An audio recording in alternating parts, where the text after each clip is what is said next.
So let's start this lecture by asking you, what do you think is a critical question?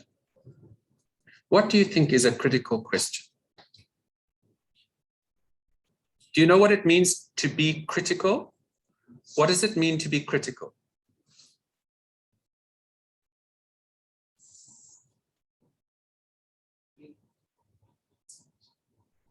Is it negative? Is it a bad thing to be critical? You think it's a bad thing? So give me an example of how you might be critical. Yes. Aha.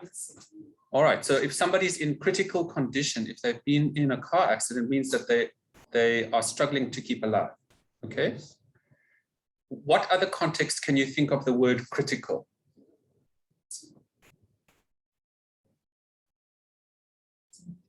Deep. Something deep. Okay. Have you heard of the word criticize? What does that mean? Anybody online? You're all very quiet online. What does it mean if you criticize somebody?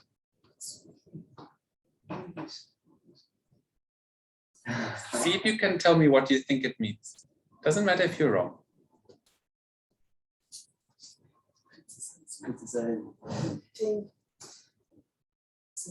Like bullying. Do you think it's like, yes? Isn't it to like pass judgment or make judgment on a person? To make a judgment, yes, okay, to make a judgment, to pass judgment.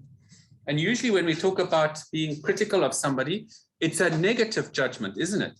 Yes. We're saying that person doesn't do very well because they do this, or you know, those kind of things. It's not often a positive thing. It's usually negative. Okay.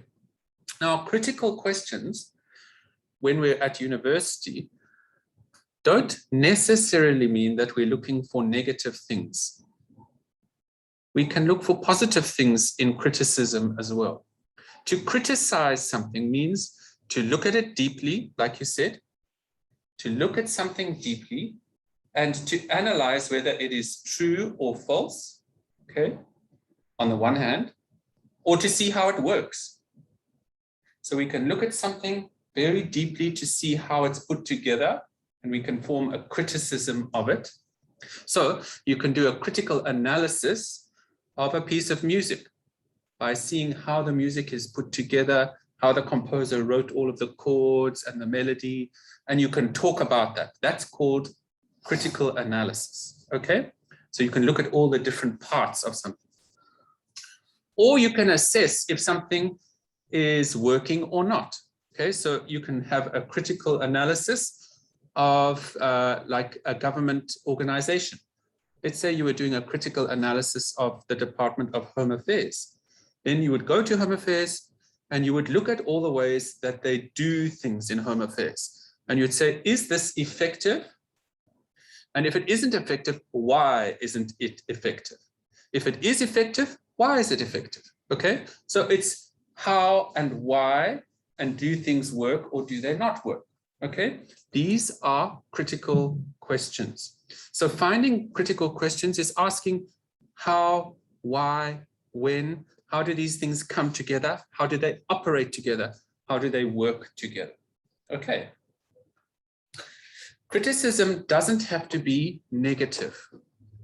So when you criticize something in academia, it doesn't mean that you have to say, this is something bad, or this isn't working, so this is why it isn't working. You can also say, this works because of this, okay?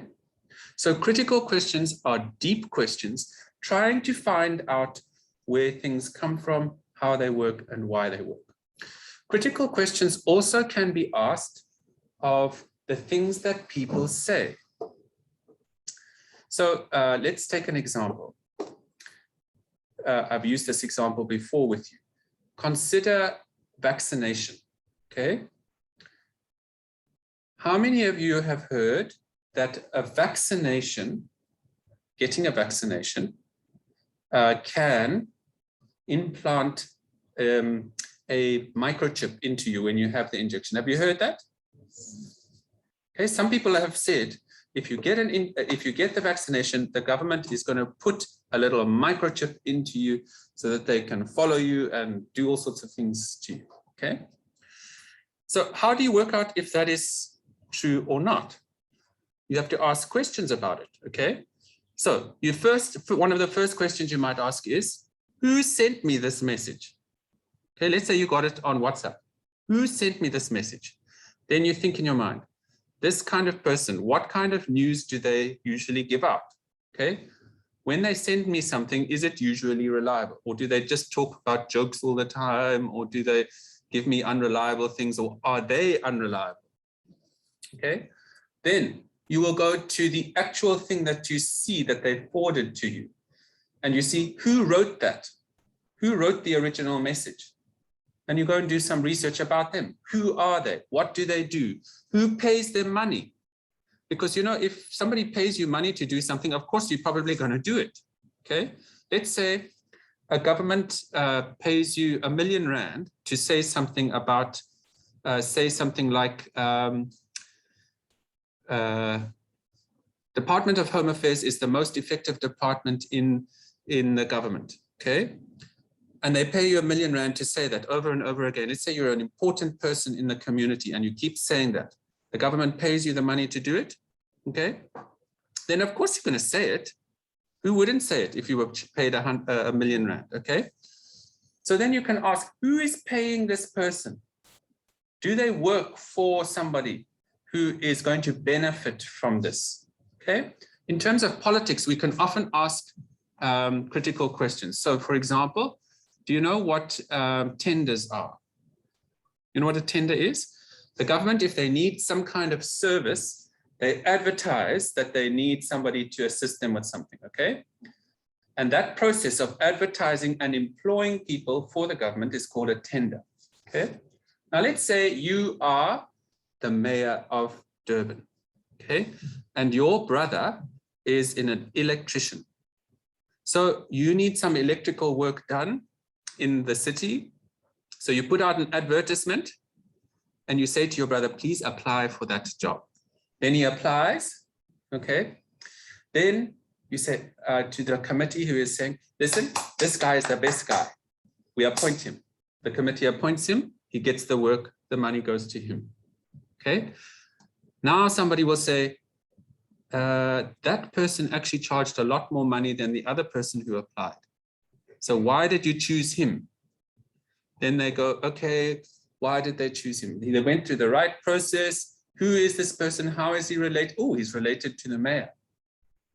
And that's called a conflict of interest when you have two people who are related to each other getting the work. But if somebody hadn't asked that question, they wouldn't know, okay?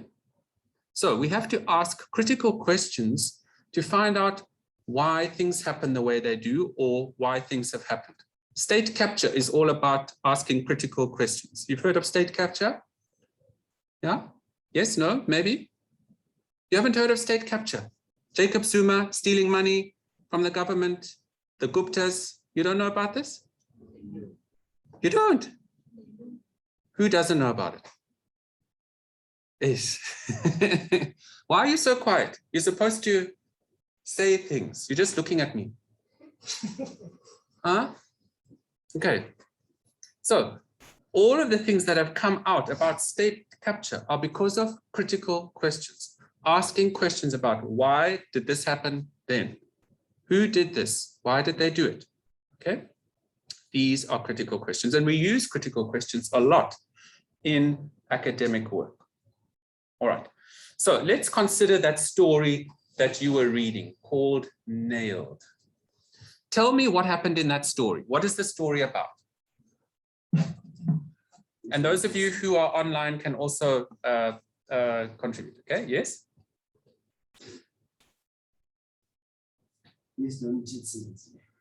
Mm-hmm.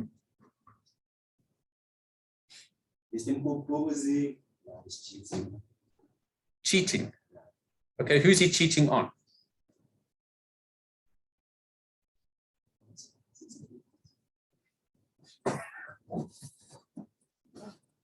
And what does he do? He's the MEC. What is the MEC for? You know? What is an MEC? What does MEC stand for? Do you know? Anybody? Member of Executive Council. Yes, Member of Executive Council, MEC, Member of Executive Council. And what Executive Council is this that we're talking about? Any ideas? How does government work here in South Africa? What are you MEC of, or what can you be MEC of?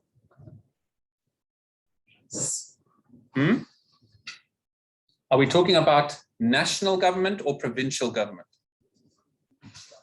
Provincial government. You can be a member of the executive committee of a provincial government, okay? MEC. Otherwise, you are the minister of something if you are in the national government. You guys, if you don't know this, you need to start learning these things about your country, okay? Otherwise, how can you ever know how it functions, okay? Go and check up how South Africa works from a political perspective. Because if you don't know these things, how are you ever going to be able to ask critical questions of your government? Okay? Hello. All right, so we're talking about somebody who is like a minister, but at a provincial level. Okay, so this is somebody with power, okay, with political power. What does he do in this story?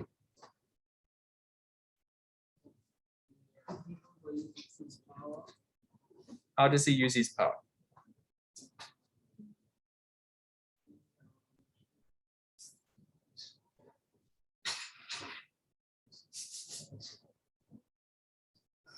Okay, does he have people? Yes? Yes, with tenders. Okay, so we were talking about tenders just now. He uses tenders for corruption. Okay, who in the story? Who's telling the story? Who? Yes. Okay, but who in the when you think about the story, Nikum Mhlongo is the writer of the story. Okay, but who is the narrator of the story? Who is the character who is telling us the story? The driver, yes. How many drivers does he have? 2. Okay. And are they happy with him? Why aren't they happy with him?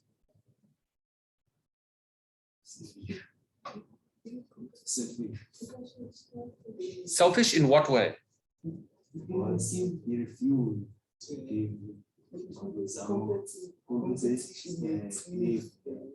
Okay. Okay, is that the only reason that he's unhappy? What are the other reasons?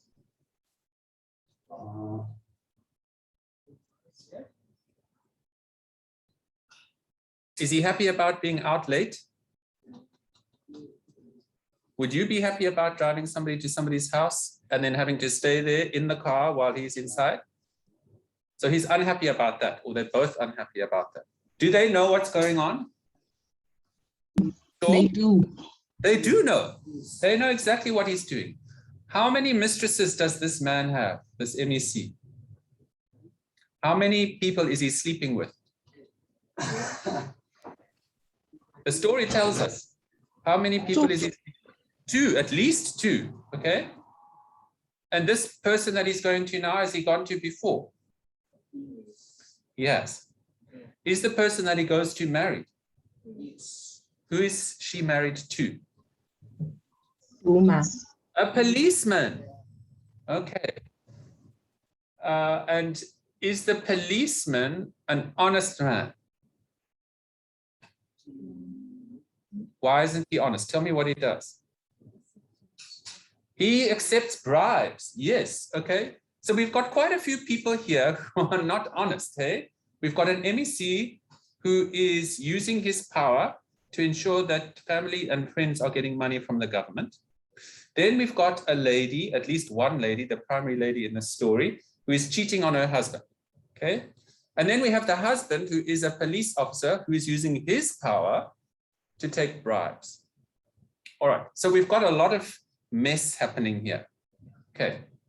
So now we hear in the story that the drivers take the MEC to this lady's house. Tell me what happens from there. Very good time. They have a good time, okay? But what happens?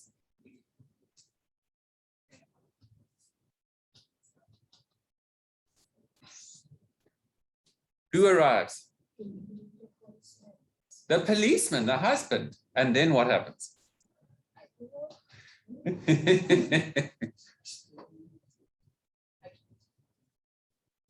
What does he do? MC. So puts his head on the Yes, on the stove. Hey, that's one of the things that he does. Okay. What else does he do?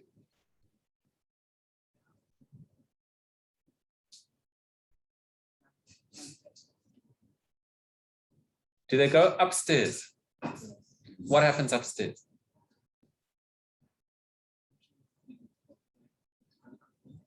Hmm. Do they get hurt? Yes. And then what happens? He throws them off the balcony. He dumps them off the balcony. Okay. How do the drivers find out that something is wrong? They hear noise. What noise?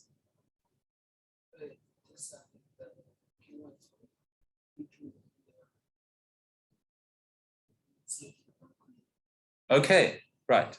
Now, what happens then?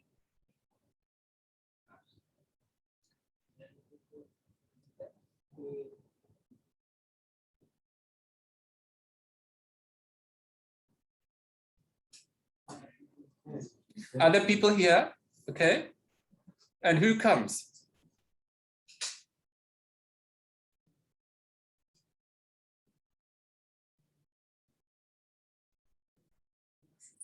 Okay. Does the press arrive? Are there reporters? What happens? No. They take them away. Yes. And what happens in the newspaper the next day? How is it reported? What does it say happened to the MEC? He had a heart attack, okay? But we all know what really happened, okay? So let's think about the story carefully. What do you think Nick Mhlongo, the person who wrote this story, is telling us?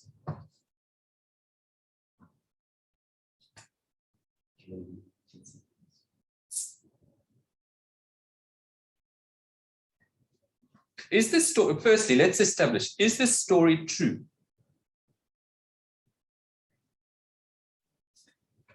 Is it a true story? Do you think it's a true story? How do you know?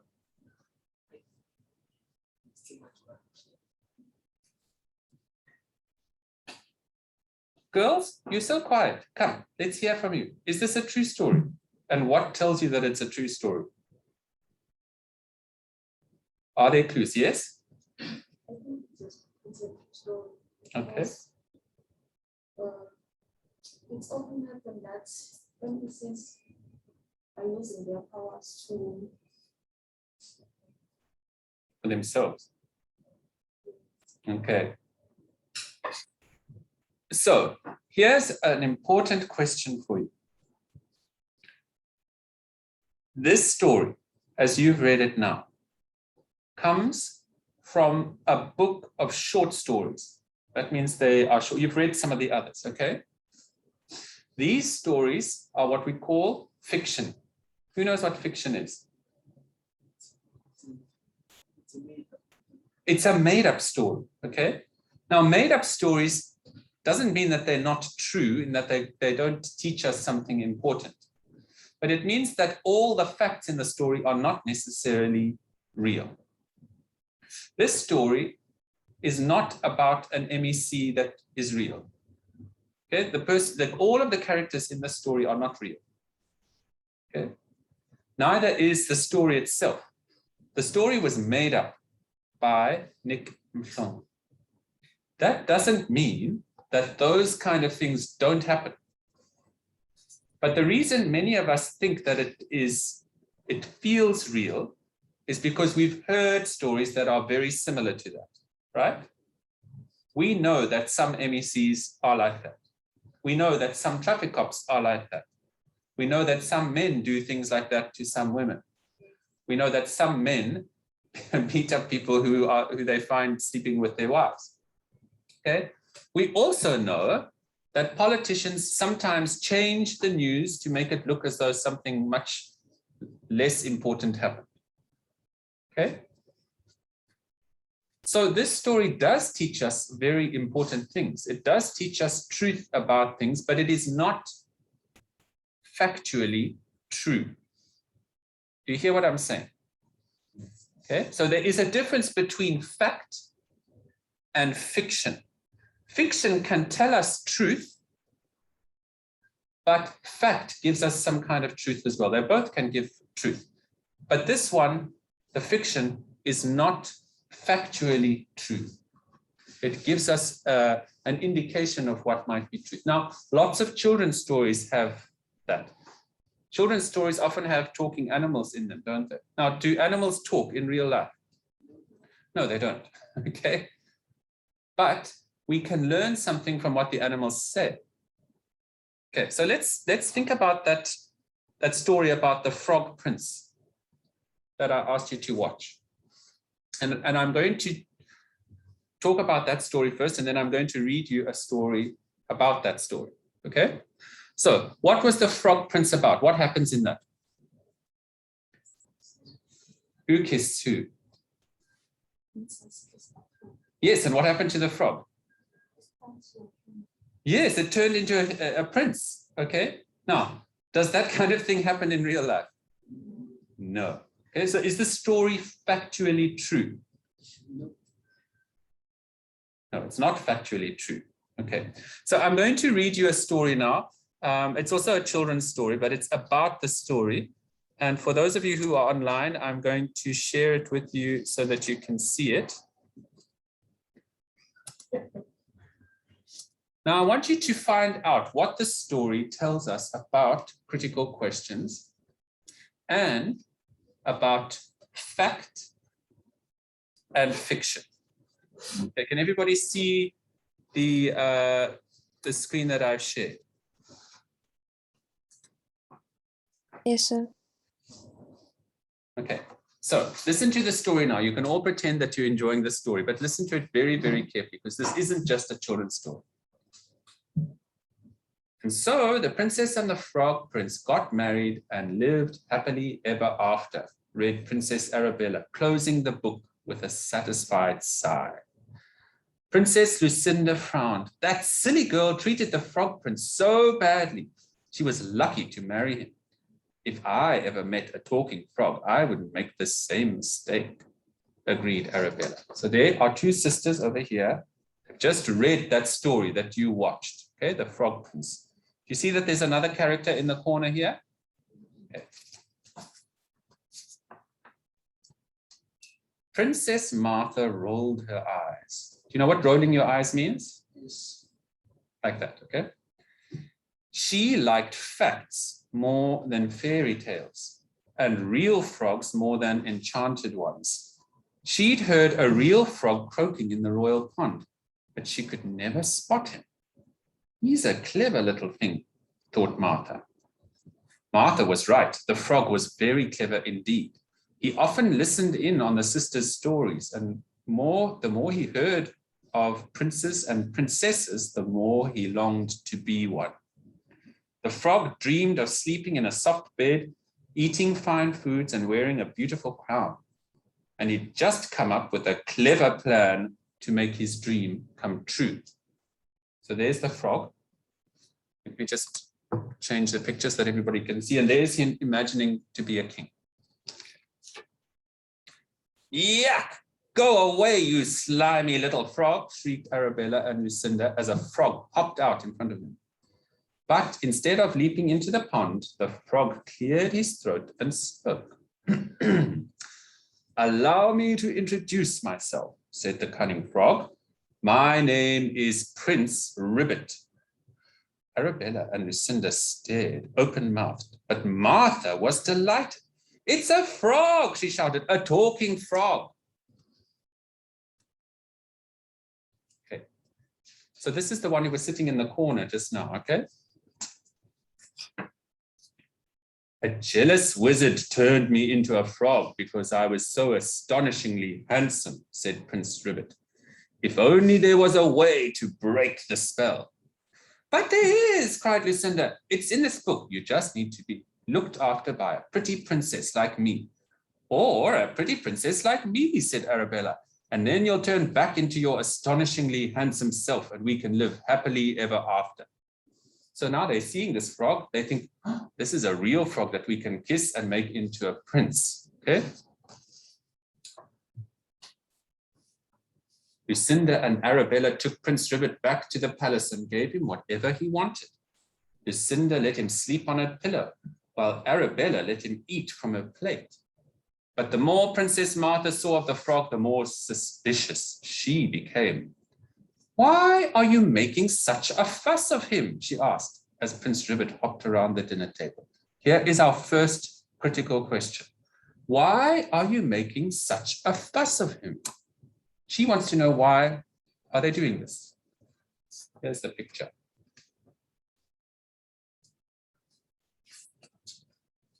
Because he's an enchanted prince, said Arabella, and that's how you break spells. Listen to what this girl says. Just because you read it in a book doesn't mean it's true, said Martha. And with that, she went to the Royal Library to find out the truth about frogs.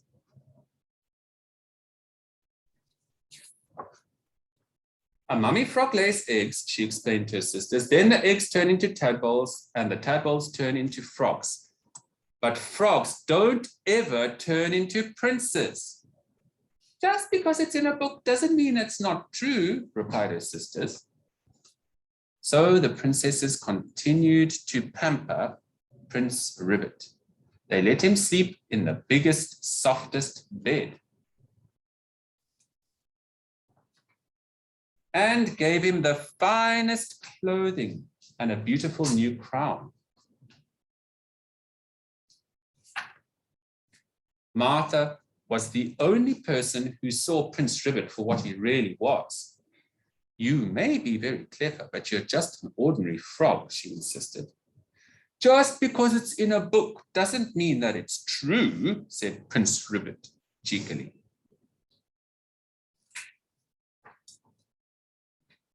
This is hopeless, thought Martha. My sisters will never believe me, no matter how many books of facts I show them.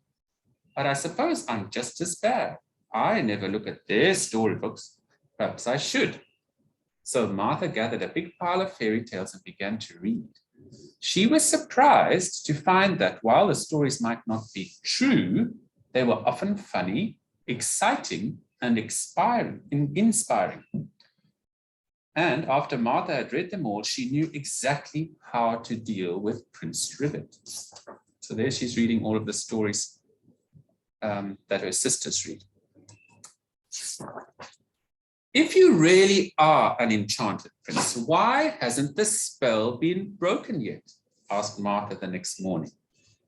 Prince Ribbit shifted uneasily in his little golden throne and adjusted his beautiful crown. Perhaps it's because I've not been treated well enough, he suggested.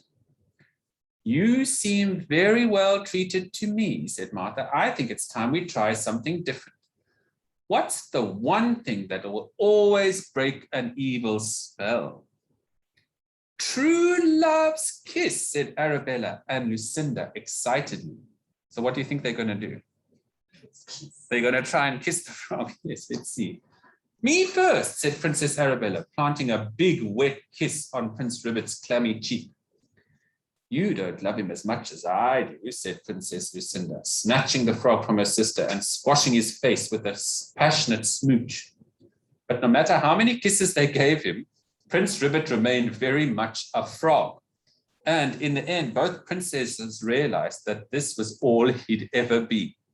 Okay, so he hasn't changed. I suppose I should go back to my pond, sighed the frog, taking off his beautiful crown. But he looked so sad that Martha couldn't help feeling sorry for him. Please don't go, she said kindly. Any animal smart enough to fool my sisters would be fun to have around. And while I might not want a handsome prince as a husband, I'd love to have a clever frog as a friend. And she picked up the frog and gave him a gentle kiss. The instant Martha kissed him, there was a huge puff of pink smoke and the frog turned into a handsome young prince. In fact, he was so handsome that Martha decided that she did want to marry him after all. So she jumped into his arms and they both lived happily ever after. And if that's not the ending you were expecting, then remember, this is the picture over here, okay? Just because it's in a book doesn't mean that it's true. Okay, now the reason I told you that story is because it has a very important message. Just because it's written in a book doesn't mean that it's true. Tell me what you think that means.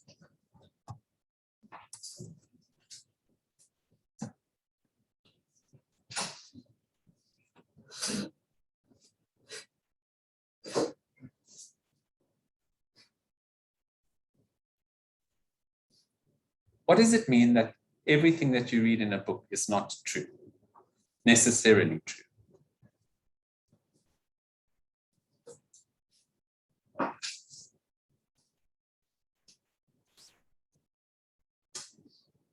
You remember what we spoke about last week? Is all information reliable?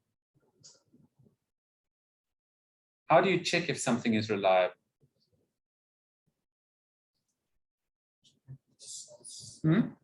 Evidence, yes, okay. And if somebody can't provide evidence, it's probably not going to be true or enough evidence, okay?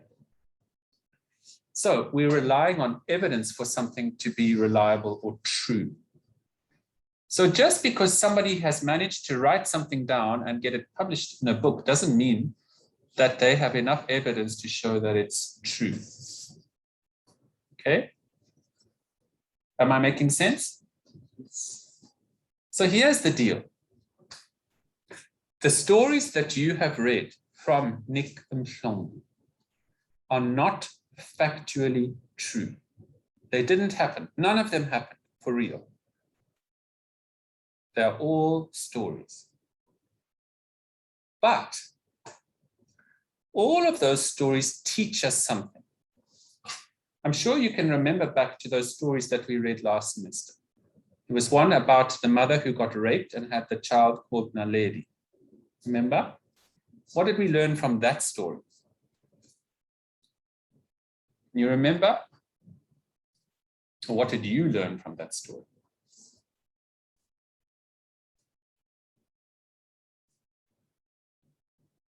Is life always a tragedy? Tragedy can be redeemed, okay? Means that just because something tragic happens doesn't mean that we can't help to heal that situation. And in that particular story, healing did come, okay? But we also learned something else. We learned that a male can write from a female's perspective. Remember how many of you were shocked that a man wrote that story? You remember that? Okay. Now, all of those stories had truth in them, just like fairy tales have truth in them. One of the truths that that Frog Prince story has is that, you know, most of us, when we look at a frog, wouldn't want to be with a frog, okay? Or kiss a frog at least. What it tells us is that you can't judge somebody by what they look like, but by who they are. Okay, that's one of the messages of that story. So there is truth in that story, but we never see in real life. Just when you kiss a frog, you don't get a prince. Okay, that's for real. But the story still tells us truth. Okay, so it doesn't have to be factually true to give us some message of truth. But we do need to work out if something is reliable or not. And that's where we are going to be always asking questions of things to find out if they are true or not. Okay. we are going to try and find evidence for something that we believe. And in this class, this semester, we are going to do a project on a genre of Zulu music called Isicathamiya. How many of you have come across that kind of music before? Have you heard it? Yes, okay. And they're very famous groups that sing in that genre that all people across the world have heard, or many people across the world have heard, especially Ladysmith Black Mambazo, okay? They are internationally famous, so they are well known. We are going to look at some of the claims that people have made about Isicathamiya, and you, in a short essay, are going to decide if what they say is true or not. And you're going to look at if it's true or not by examining the evidence that they give. Both of the people that we look at as scholars provide evidence. They are people who have gone into communities to study Isicathamiya, and the people who sing it and the people who perform it. And they've made conclusions about that genre that they have written about. So they have put all of their conclusions down, and they've put their conclusions down by looking at evidence. And that evidence has come together into the conclusion. And you are going to look if that evidence is good evidence or not. And then you are going to make a conclusion based on that. That's what we're going to aim for this whole semester. Okay? So one of your next reading tasks, you're going to read a proper academic paper about Isicathamiya, okay? And you're going to see what it's about. You're going to see what this person says. It's a lady who wrote it, okay? Do ladies sing Isicathamiya all the time? Is it usually sung by only men? Usually, okay? Although that's changing a little bit now, okay? But usually it's an all-male group, isn't it? Okay, so it'll be interesting that a female writes about an all-male phenomenon. Okay, so those are one of the things that we're going to do. But you have a project due on Monday, an assessment due on Monday, where you have to ask 10 questions about the story that you read called Nailed. Okay, what were the interesting things about that story when you read it? What did you find interesting about that story?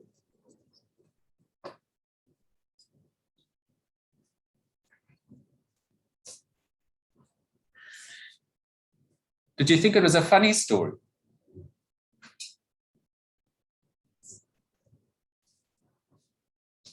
Maybe the end was funny because you see that the person who was so bad got, he got what he deserved, really, okay?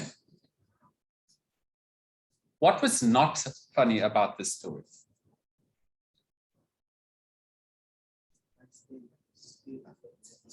Bystanders, yes. What else?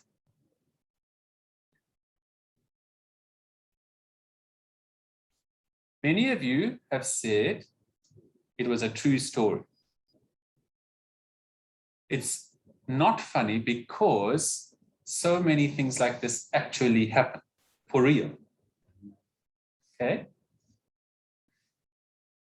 What else is interesting about the story itself?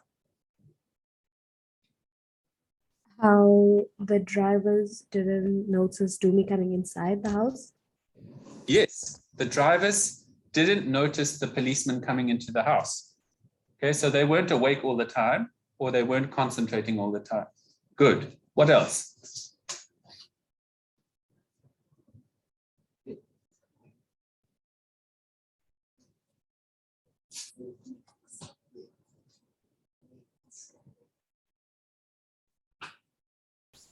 Just speak up a bit. I'm struggling to hear, sorry. The way?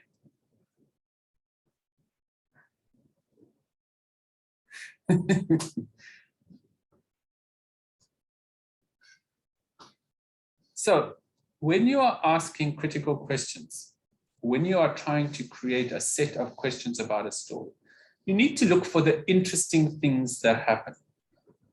Things that happen just under the surface. Think about the kind of questions that I asked in some of those other stories. Do you remember that story about vuvuzelas and what was it called now? Something in vuvuzelas. Whistleblowers. Whistleblowers, that's it. Do you remember that I asked you about all the South African alcohol labels and all of that kind of thing? Okay. Do you remember I asked you about all of the South African music that was being played? Okay. And there were also cigarettes. There were cigarette brands that were only South African. I asked all of those questions because I wanted you to try and see that this story was situated very specifically in a very specific South African context. Okay. You wouldn't find that same kind of thing happening anywhere else in the world. It would only happen here. So the author uses all of those things to create a kind of atmosphere. So you need to look for things in the story that create atmosphere and ask questions about them. Okay? Like when I asked you the question, why were the drivers unhappy with the MEC? Okay? And why was the MEC corrupt? What was he corrupt about? These are the kind of questions that you can ask. Can you think of one question each that you would ask? I'm going to go around one by one and tell me one question that you would ask about the story. We'll start with those people who are online. Who wants to go first online?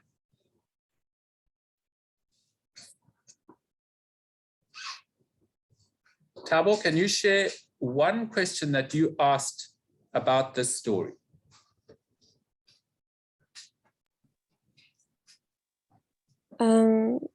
One thing I would say is, or ask would be,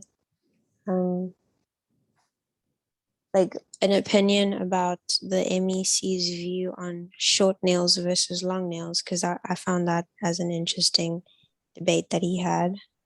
That is very interesting. Short nails versus long nails. Okay, I think that's a very interesting question. Thank you. Sinamile, do you have a question for us? Yes. Can you tell us which question you have? Do you think it is a good thing for a married man and a woman to have an affair while married? That's a very interesting question, because it asks the people who are answering that question what their moral judgment is. Thank you. Tamia?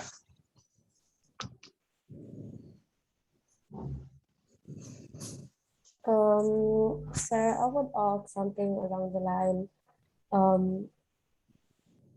Why do you think he would bribe his way into like education? Because we know that he is studying. So, like, give your opinion as to why he would bribe his way. Okay, that's a very interesting question. Pindi, do you have a question? Yes. Can you share one with us? Is this a stereotype or fact that men can have more than one wife? Can you just repeat that for me? I couldn't hear the last bit. Is this a stereotype or a fact that men can have more than one wife? Ah, that's such an interesting question. Is it a stereotype or a fact that men can have more than one wife? Okay, very, very interesting question. Thank you. Right, let's go around here now. Can you give us one of your questions? Let's start with you, Mfundo. Yes. What's one of your questions of the story?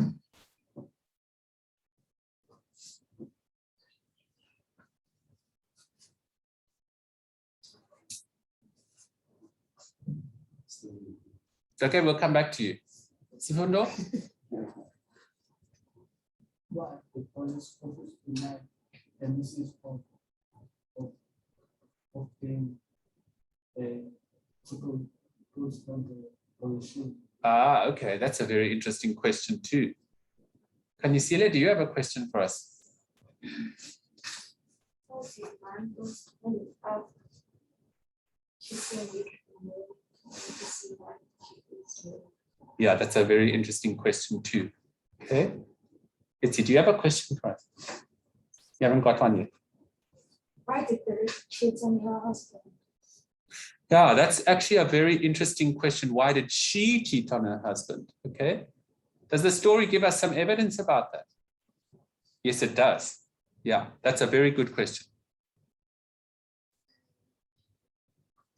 Why did Mzamo play the songs that Mzamo said by Sangomata when the embassy was about to enter the house? That's a very interesting question.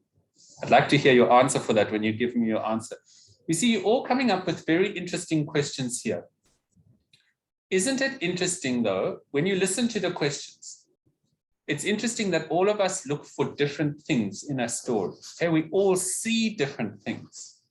And that's why it's so important that occasionally you read a story and provide the questions rather than me. Okay? Because you will always see different things in the story from me. So when I get your work back, I'm also going to learn things about that story which I didn't see. Okay. I want you to get used to asking questions of things that you read. Say, why? How? What? Where? When?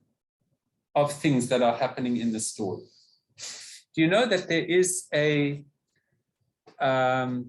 trend all over the world where people read a story? Now, I'm not talking about factual stories. I'm talking about fictional stories. Okay, so where you'd go to the library and you'd borrow a book that you would just read for the enjoyment of it, a story. Okay, and in those stories there'll be little things that somebody says in the story, but they never carry on in the story. It's just they say it in passing. Somebody reads that and thinks, I'd really like to write a story about what that person said. Okay, and they write a story about that, and then somebody else reads that story. And they see a part, it said they were walking down the street and they met somebody in the story who they said hello to, and it was an interesting person. And then you never see that person in the story again. Somebody else will say, I want to write a story about that person that they met. It's called fan fiction. A fan is somebody who reads a book because they like it, or like you can be a fan of sport or something like that. Okay. And fiction means that it's not real. Okay. So they read something that they really love, and then they add another story to it so that it becomes a much bigger story overall. I want you to think about how you would add to this particular story. What would you add to it? Where are there little gaps that you would like to fill in? Think about that for yourself, okay? And whenever you're reading things, ask questions about them, because that's how we open your mind up to new possibility. And that's what creates critical thinking. I'm sure you've heard about that, critical thinking. Okay. Now, do you have any questions to ask me about critical questions, about the story, or about anything that we've spoken about today?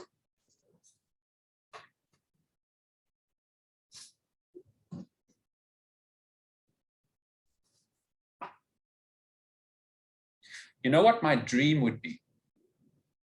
When we get to the end of a class and I say, are there any questions? My dream would be that all of you would have a question, different questions to ask about what we've discussed.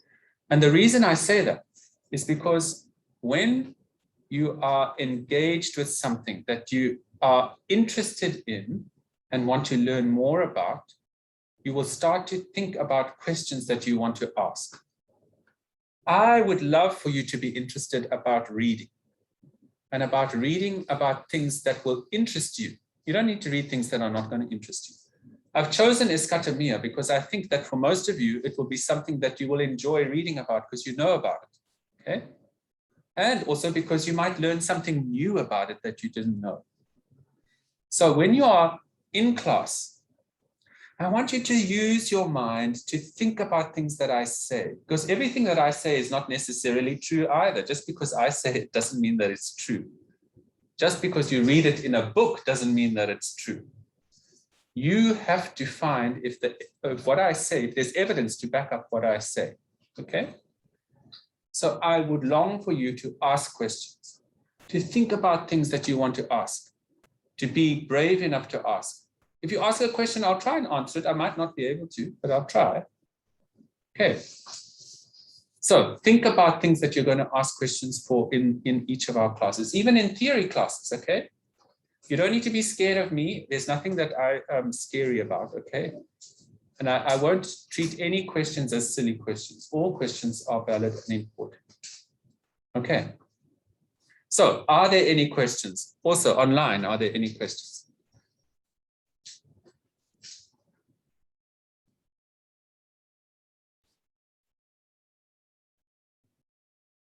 So quiet. Nothing. Online?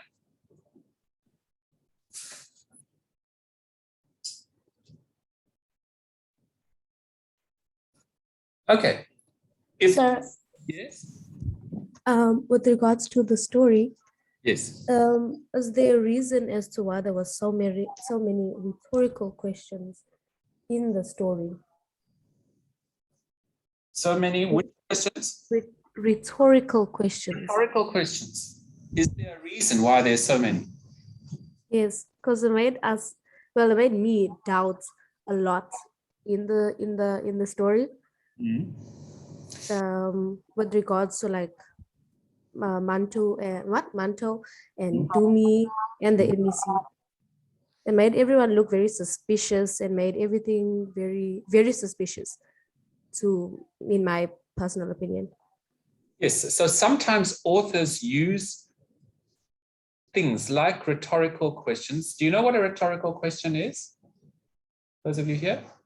A rhetorical question is a question that somebody doesn't answer in the story. It's just put there and then nobody answers it. Okay?